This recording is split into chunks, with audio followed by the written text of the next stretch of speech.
Hey everyone, it's Michael. Thanks for tuning in. In today's video, we're going to be talking to Justin, who's mostly doing Amazon FBA and would like some help finding ungated units and ungated brands through Keepa. It's mainly through storefront stalking. It's the exact tactics that I use to get to $15,000 in revenue every single month through Amazon FBA, everything through home with a prep center without having to package or touch any items myself, but it can work for anyone doing RA and FBM as well. So by the end of the video, you're gonna see a huge product list on Keepa of only stuff that's ungated for you. And if your problem is like, hey, I can't find any ungated items, this is the video for you. Stay tuned and enjoy. Hey everyone, this is Michael and I'm with Justin. He's currently doing 7K in sales a month and he'll tell you a little bit more about it. But we're going to talk about sourcing, about using Keepa. I know a lot of us have struggled with Keepa in the past, so we're going to go ahead and get in some leads. He is mostly doing FBM and you're doing mostly RA or OA? Mostly OA. Okay, awesome. And so he's been selling for how long? Since September, so I'm relatively new. Okay, awesome. So we'll just go ahead and start sourcing. Justin, anything you want to tell other people that are watching it that are probably also thinking the same thing as you, where it's like, man, I can't find like as much as I would like to, and kind of where you started and everything. Yeah, I would say just keep trying. Soon you're gonna find your rhythm. Um, I've been, it's also not too late to even start selling. If you're contemplating giving up Amazon or even starting Amazon, I would say you're on the right track and you should start Amazon and then stay with it. Yeah. So going straight into Keepa, one of the things that I'm gonna want to show first before we even look at anything is called demand and supply. A lot of sellers don't know about this, so you might know about it. I'm just gonna put it out there in case anyone that's watching the video doesn't know, and just so we know where we all land. Basically, in online arbitrage and retail arbitrage, you have two different verticals. You have demand, you have supply. What is demand? How much it's selling every single month. This right here, that 4K bot, is the most accurate selling that we're going to get from Amazon. This is an estimation. Usually it matches, not always. But as long as it has this yellow thing in the middle, you have the demand. Do you have this, Justin, when you source? I do. Yep. Okay, awesome, cool. So right away, this is the Rachel's Tony, very famous one that we all look at. It's just how I use it as an example. And then the other part of demand is the supply. So as we go into the supply, it's how much, it's not exactly how many sellers are on there, but how much stock. There's one quick way, if you have SellerAmp, to look at the stock. You basically just open up all of them. And at the very end, we're not going to open up all of them because there's 81 of them, but you just hover over. And it shows you cumulative 418 of them. So as we're looking, we always want to make sure that the amount sold every single month is above how much stock there is. Because at least Justin is mostly doing FBM, so he'll be fine. But for a lot of people doing FBA, it takes you 3 weeks to a month to check in. If there's too much stock, people are going to get anxious and people are going to start pricing down, and it's going to tank. Cool. So knowing that, we're going to go into Keepa. So you're already doing 7K. How many SKUs do you have? I'm guessing you have like maybe 20 or 30. I just checked. I finally hit 30 SKUs. Okay, awesome. Would you say that, like, how many brands would you say are those? Is it like one brand or is I it would like a say couple? maybe about 5 or 6. Okay, I've been cool. trying to focus heavily on like niching down each brand and it's been working, but obviously I want to expand more. Got it. In terms of, are you using Keep alerts at all? No, I'm not. I'm not really using Keepa at all, like the in regard like Keepa.com. I'm just not. I'm using the charts obviously on Amazon, but in regards to the search filters on the website, I haven't really been using those. Okay, cool. Then let's go over that, just because as soon as I hear someone that already has like 5 or 6 brands that they're using and like 30 SKUs, there's a lot of hidden like gold before we even touch like Product Finder, right? So if you go on Yeah. any SKU that you want, all you have to do is go to track product. And imagine this was back here, right? This was great. I remember I was selling this. And you want to know it's about to go up and you want to sell it at $48, all you do is you go into Keepa Product Finder. You put 48 or more. You click 10 years and you start tracking. Done. The second it gets to the level that you want it to, it's going to hit you a ping. Because there's two ways to source. We either go find products or products come to us. So with this one, I would go through all the brands. I would literally go, imagine your brand is, let's see. Your brand is Gap. You can go to Gap. 70,000, probably Amazon on a lot of them. Let's just get rid of Amazon. Cool.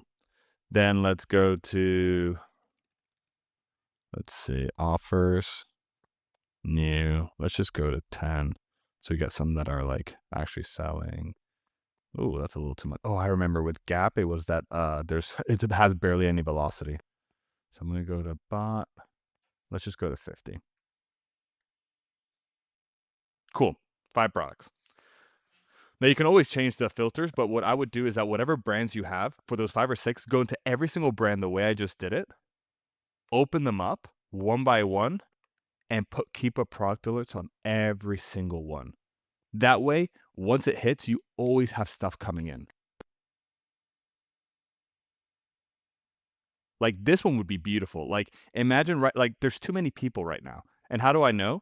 Because at 50 sold per month and at 24, how much do you want to bet? The total amount of stock, I'm going to guess, is about 100 to 200. Is this making sense? So we have the 2 ways of sourcing. We have the brands. We have. Are you finding that a lot of the stuff that you want is out of stock at places or no? Sometimes.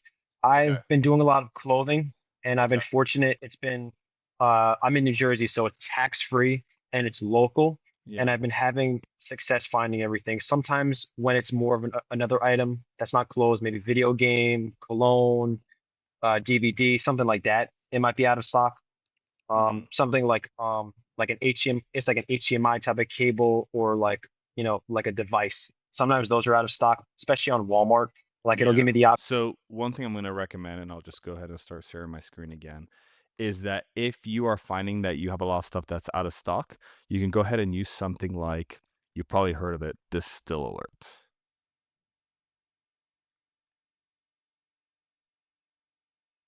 Distill.io. And I think there's another one that's called Ping Me. Doesn't matter which one you use.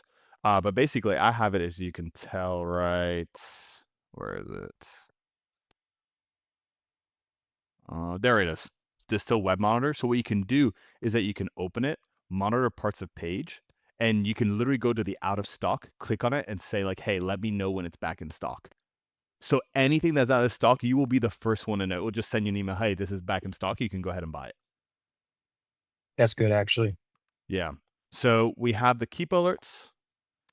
We have the back in stock. You have a group that you're sourcing with, so they're giving you stuff. So I'm just saying this because this is like what people estimate, that you always have to be hunting. Leads will come to you if you like set it up Absolutely. correctly. Yeah. Now it's more. Let me show you really quick SellerBoard, and then we'll go to hunting in Product Finder just so you can see. So the biggest reason why this is just a demo page, but the biggest reason why I say get SellerBoard, get something. Your Google Sheets can be fine, but get something that's actually accurate, because you can go to Planner. And for example, it will tell you how much you have in potential sales sent to FBA, because you're doing quite a bit of FBA, what's in stock Yep. right now, what's reserved. You can see here stuff that's being FC transferred, but stuff that's actually sellable, prime eligible right now, how much you've ordered, how many days of stock you have left. And the most importantly, you have your ROI and margin here. It's super, That's super good. Yeah. important. Wow. Yeah, because all I would do, honestly, with your 30 SKUs, I would go here and I'd be like, all right, which one gives me the highest ROI? And I'd be like, this one gives me 1,000%. Okay, cool. What am I doing spending time on these that are 9%? Right? So I'd go in here, I would open it up. Obviously, it's not going to work, but I'd open it up and I would store from stock from there. And it's like, you're gonna find people that like have good stuff, because do you find that you're auto engaged in a lot of stuff? Yeah. At this point of the game, I'm Cool. selling for about maybe like 7, 8 months. The 10-unit ones, mostly ungated. Some of the 100 ones. I'm I'm at the point where I'm working on, like, Crayola, Elmer's. I'm at that point now. Awesome. Because I don't know if you probably noticed that when you're storefront stalking, anyone that's below like 100, maybe, like good stuff because you could 100 reviews, you can see that they're probably selling a lot of stuff that you can sell. As soon as it's above 200, 300 reviews, they're selling Nike, Adidas, Legos. So as Yeah. soon as you start storefront stalking from your stuff, you'll be good. But anyways, cool. So what are you, just so I know where to aim this at, what are you trying to get from Keepa Finder so I can help you out? What are you trying to look for? Yeah, it's a good question because I've been having success with storefront stalking, but Yeah. I think a lot of the very successful sellers that really push the numbers, they seem to be on Keepa more than anything. They just know what to toggle, they know what to search to find the right items. Especially, even during the holiday season, it just makes it easier. Let's say it's Easter, for example. You could really just filter these settings and find Easter ASINs, and then same thing with Christmas, and it just Keepa, when I think when it's learned, is the most beneficial way to source. So if you wanted if you want to go outside of your brands and you're like, hey, how are these people finding like these listings? Usually what they do is, hey, we want it to be above 20 because we want to avoid like that sales tax, because usually we use a prep center. So the higher the average selling price, the better. We want Amazon out of stock. Then we want bought in last month. Now here's where it gets tricky. So if you do 50, look how many results you still have. Well, I'm going to do offer. Let's see. Current new offers from, let's do 5. Cool. Look how many we have. We have 51,000. For you to go to 51,000 is going to absolutely suck. Like you're just not going to get through all of them. So what a lot of people do is that they narrow it down. So one thing that you can do, which is what I usually do, is I just go to stuff that's over 1,000. Boom. Just got down 2,613. Now it's still quite a bit. So I'm going to go up to 10. Actually, for 1,000, I'm going to go up to 20. That's going to make sure it's OA. We have 470 products.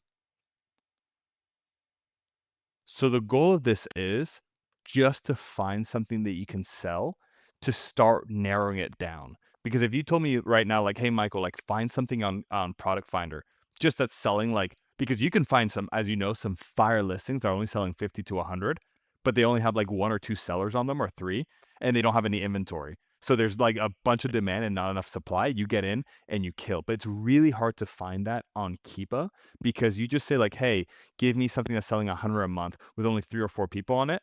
You're going to find wholesalers. You're going to find private listings. You're going to find a bunch of shit that's gated. Even if you put it into Boxem afterwards, it's just going to be too much. So if you do look up for the 1,000, this is what I tell people that are like, hey, I just want some sales. Just give me some fast stuff. I usually say, okay, let's look at these listings, see if any of them are OA. You put this into Boxem to get the ungated list, and you just start selling some. Like, for example, if you can get Fujifilm, you start to get some sales with that, start to get some auto engates, and then you start to storefront stock from there.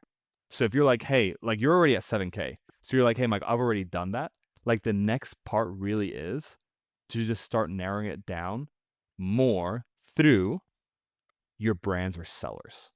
So what is some way that you can do that? You can go into Gap, for example. Imagine this is like your number one seller. You're like, dude, this one's crazy. It's really good. And there's a bunch of people on it. What I would do is I would come in here. I would go into data. I go into offers. And I would right now, because this is everyone that's on your listing right now, I would go ahead and export it. So you export the ASINs. Sorry, you export the seller IDs. You have it here. You have all their seller IDs. You put it into Claude or chat or whatever you want to do. You get your here, you know what? I'll just do it. We have time, so I'll just go ahead and I'll do it. Is this helping out or did you already know this? Oh, of course, it was amazing. It was very good. Cool.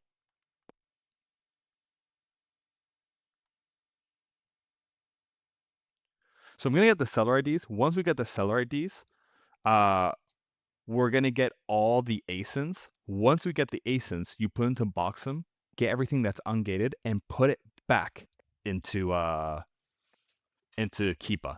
So that way you're like storefront stalking, like almost like on steroids. Then you go here. Great. I'm going to go ahead and get rid of bots. How many did we put? Over 1,000. We're just going to do 50. It's 189. Cool. What other ones do we have? Show active filters. We have buy box, out of stock, new offer count 20. Cool. Let's do new offer count 10. Cool, but that narrows it down, right? So what I would do is I would go into here. Now you have from that gap listing, this is all OA stuff, man. Do you recognize any of this stuff? Yeah, absolutely. Yeah. This is all, bro, it's just all OA. Yeah. Wow. Yeah, I'm actually looking at it. I'm like, this is pretty fire. I'm like, I'm gonna have to look at this list. Yeah. I mean, I see a lot of. But so then I come up here and I go to export one more time. Let's see this listing.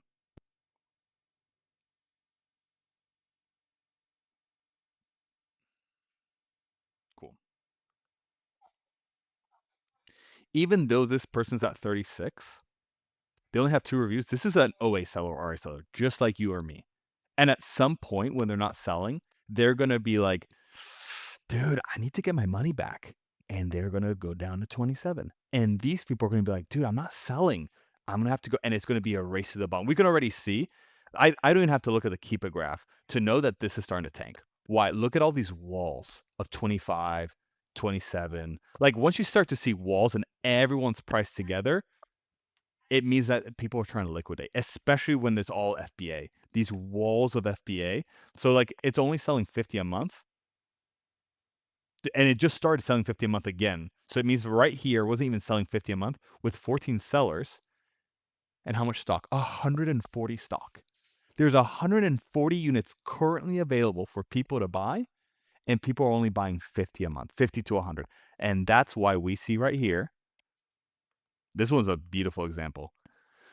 As offer count went down, but it's not just offer count. As total stock went down, what happened to the price? Boop, boop, boop, boop, boop, boop, boop, boop. This is amazing. This we like right here. And as more sellers got on, and more importantly, as the amount of stock got up, buy box. Look, people are getting anxious right here, and boom, they start to go down. And as you can tell, it starts to get more blocky because people aren't selling out. So this is more important, not as important for FBM because you can sell right away, but for FBA, it's super important because a lot of people might just look at this and be like, okay, it's not too bad, but you're not looking at this right now. You're looking at this in maybe a month when your stuff actually starts to check in. So if you're buying it with only $2 to $3 in profit, yes, BSR is still continuing to go down. Look how it just dipped. That's why demand is going up. But like this is going to continue tanking 100%, unless out of nowhere. Has it gone up before? Yes. Before it's gone up to 100. And this was when? In October. It's like, but I don't see it going up to 100 again. So would this be a good or a bad buy? This would be a bad buy. These people, they're all sitting on stock. And I'm telling you right now, it's going to continue to tank. That makes sense? Yeah. I had a question. So Yeah. for that offer count, where do you go to that part where it shows the total amount of items, like where it said 140? Where'd you get to that part Yep. on the live offer count? Yep. So it's right here. And you just hover over it and it'll tell you. I think Yeah. Do you have a repricer? I have Aura, but I haven't really went into it like that deep. So this is something I do that hopefully will help you out. And what I have 3 different strategies, and you can come up with a consultation with Aura, and they'll help you set it up. But basically, the way I have it is this is how I got like the extra $20 is for the first 30 days. I basically have it so that it's profit focused. It's Maven at 51% aggressiveness, and I want it to be at least 20% ROI. So what happens when you only put it at 51% aggressiveness? It's always spiking up and testing out different prices. Yeah. So I have it at 51. It's always trying out different prices. So that allows me to just kind of like leave it for 30 days and like sell at 20%, but maybe you'll sell at 30% ROI or 40 or 50. It's just always, and you can always put into hyperdrive and it'll test really quick. after 30 days, I usually put it in, so this does it automatically. After in age of inventory and aura, after 30 days, it will automatically classify into 10% ROI. Because at that point for me, since I'm doing 100% FBA, I need my cash back. At that point, sorry, it was a dud. I overbought, or its demand went down. Something went wrong. I can always learn from it, but I need to get rid of this shit like quick. And so I put at 10% ROI, just like, and I put it more aggressive at 75. Get rid of it. So it doesn't spike as much. It starts to stay down in the buy box. And then after 60 days, I just put at 5% ROI and I put at 91% aggressiveness. It's like as hardcore as possible. Get rid of it. Just go, go, go, go, go, go, go. I'm gonna actually start to change this as well, though. For my second month, I'm gonna put at 5%. Like for me, it's like if I haven't sold it in those 55 days, like I overbought, especially with me needing my cash back. There's a couple that I have overbought on purpose because I know that I was trying to get up all the stock that they had, and I'll exclude that from this rule. But this is kind of like what my setup is. Does that help?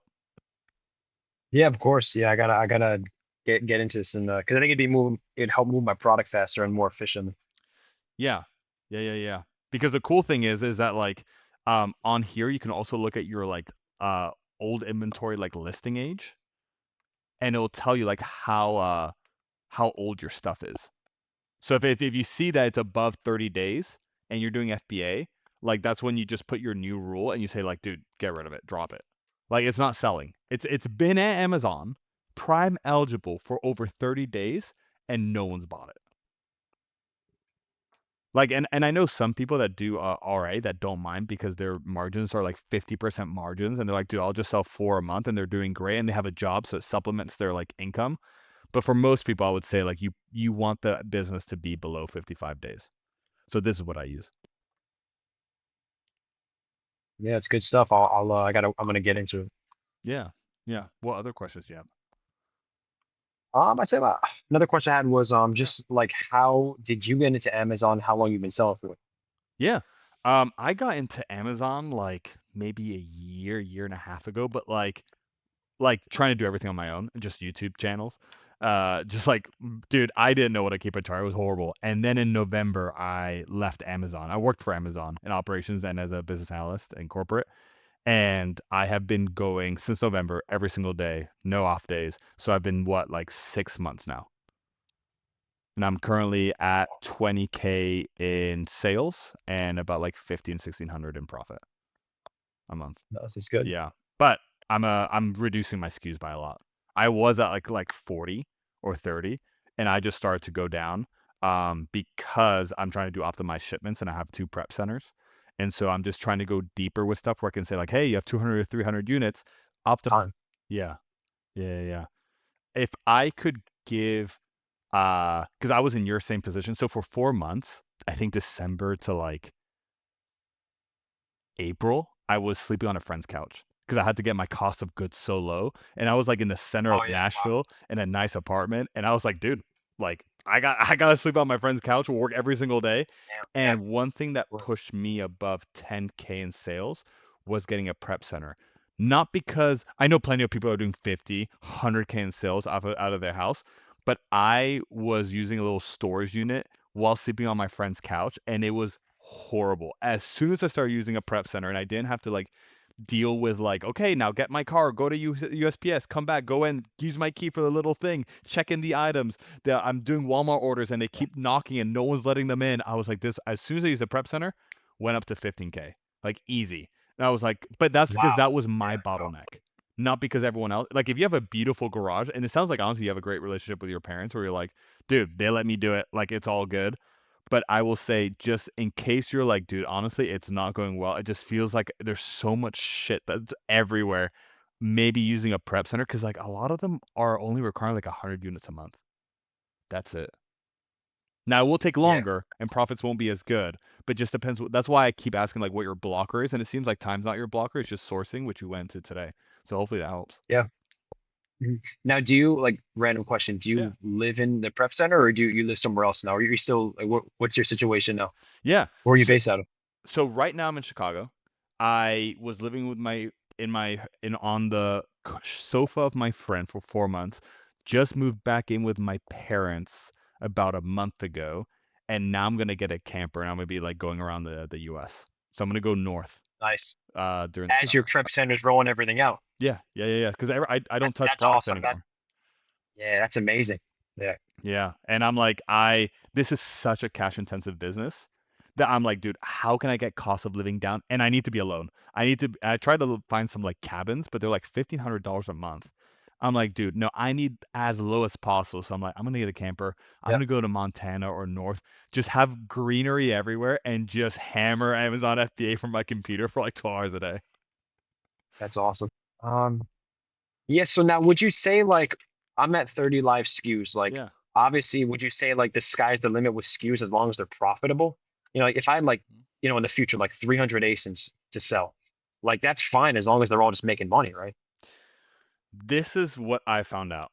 It depends on if it becomes your bottleneck. So for me, for example, you tell me I have 300 different ASINs and I need to buy 5 of each. I will be buying Yeah. shit all day because it's just like 6 hours a day buying, right? Because it's not going to be beautifully, hey, you buy everything January 1st. Every single day you're going to have to look at it's going to be a nightmare. Most people that have 300 ASINs have virtual assistants. And they don't say that, but that's how they keep track of it.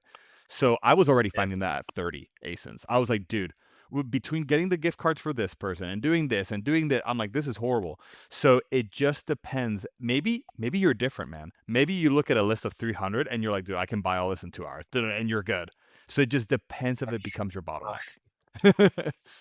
yeah. I mean, man, it's a good problem to have. Like once I'm at more things to sell, more things to buy. But I guess I'll see when I have more items to sell. Yeah. And I think if complexity goes up, then it'd be bad. If you can sustain it, then all good. Because if you go deeper into like a couple of ASINs, you can, and even if ROI goes down, you get more credit card points. Your prep center fees go down. You get more sales, you get more stuff ungated. A lot of good stuff happens. But if you go wider, what are the good parts? You get to test a shit ton of stuff, which is awesome. You get to test a bunch of brands. You get to see what works, what doesn't. The only thing is, now your attention is spread between 300 different ASINs. And you're like, wait, did that one sell? Did that one not? You look at your Google Sheets, it's not updated. You're like, oh my God. So up to you. Oof. Yeah. If it works, it works. If it doesn't, then Yeah. it's like, because like you're gonna find that the 80-20 principle on SKUs, dude, and I've talked to a lot of sellers, it's always the same. Even if they have 100 ASINs, they're like, bro, my top 10 ASINs destroy my bottom 90. It's always the same thing. Always. Like even for me, my Yeah. top 2-3 SKUs do like 80% of the profit of my whole catalog.